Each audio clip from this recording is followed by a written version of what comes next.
So why do everything that we observe with have the scope in the end? Why is it necessary to have the scope at the end? So it is basically how English nomenclature is done, right? So every microscopic body can be seen through an optical instrument called a microscope, right? And every finding thing can be done with the help of a finder scope. It is also optical instrument. So all optical instruments like telescope, finder scope, and microscope, they all are named scope because it is the way of nomenclature.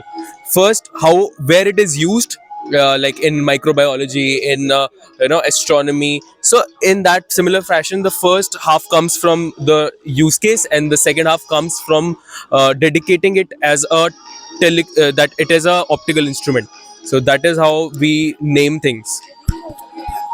So with every word there is a scientific reason behind it. Yes, so basically everything that you name as a part of science has a scientific backing to it. Like the study, the physics of that relates with the celestial bodies is called astrophysics for that same reason. So astro comes from the word astronomy, which is a start for everything above space. And and physics is basically when we do the physics, like when we study about the physical nature of bodies out there in space. So that's how astrophysics is derived.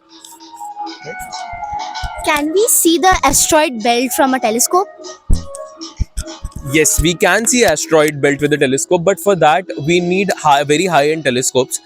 First thing, and second thing is that asteroid belt is very wider view of the universe. Okay, we cannot see 8 planets standing on one planet, right? So that's why we point at one distant planet and then we see it.